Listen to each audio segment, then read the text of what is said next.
পরম মমতায় এক মনে কাদামাটিকে জীবন্ত করে তোলা একজন মানুষ অঞ্জনা রানী পাল।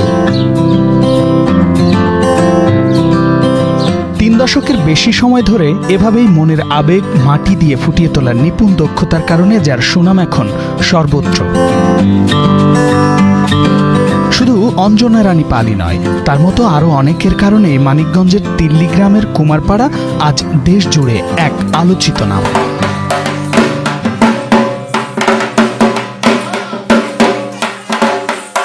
শহুরে নিস্তব্ধতা থেকে দূরে তিল্লির আকাশে বাতাসে তাই বাংলার বহু শতকের ঐতিহ্যের গন্ধ।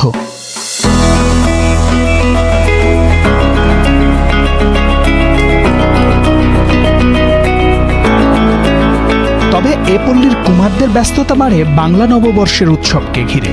তৈরি হয় নিত্য প্রয়োজনীয় তৈজসপত্র এবং খেলনা সামগ্রী। বৈশাখ মাসে আমার পালনে দেখে আমরা বৈশাখ মাসে কাজ করতে পারি না দেখে চৈত্র মাসে একটু তাড়াতাড়ি করে কাজ করি বৈশাখ মাসে বেচার জন্য। ওই সঙ্গে একটু বেচা কিনে দেওয়া হয়। চাকার সঙ্গে ঘুরেছে সময়ও, আর সময়ের সাথে পাল্লা দিয়ে বেড়েছে মাটির দাম। আর তাই খরচ মেটাতে হিমশিম খাওয়া মৃৎশিল্পীরা বদলাচ্ছেন তাদের চিরাচরিত পেশা। এখন তো মাটির দাম অত্যন্ত বেশি, মাটি বিলে না। কেউ মিস্ত্রি কাম করে, কেউ সোনার কাম করে, কেউ ওই অন্যান্য রঙের কাম করে, কেউ ব্যবসা করে খায়। বৈশাখ এলে বরাবরই বাড়ে মাটি দিয়ে বানানো বাদ্যযন্ত্র খোলের কদর।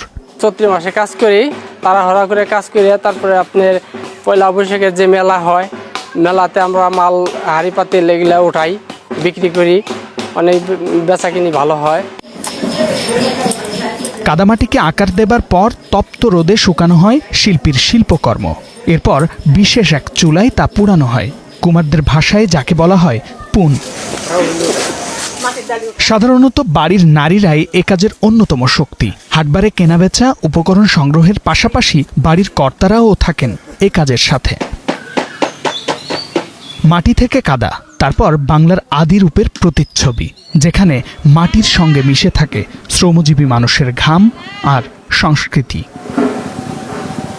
মৃৎশিল্পের আদি এই পেশার সাথে জড়িত শুধুমাত্র মানিকগঞ্জের তিল্লি গ্রামের 40 থেকে 50টি পরিবারের সদস্যরা, এবং তারা নানা বয়সী, কিন্তু ভিন্ন ভিন্ন কারণে অনেকে এই পেশা থেকে সরে যাচ্ছেন।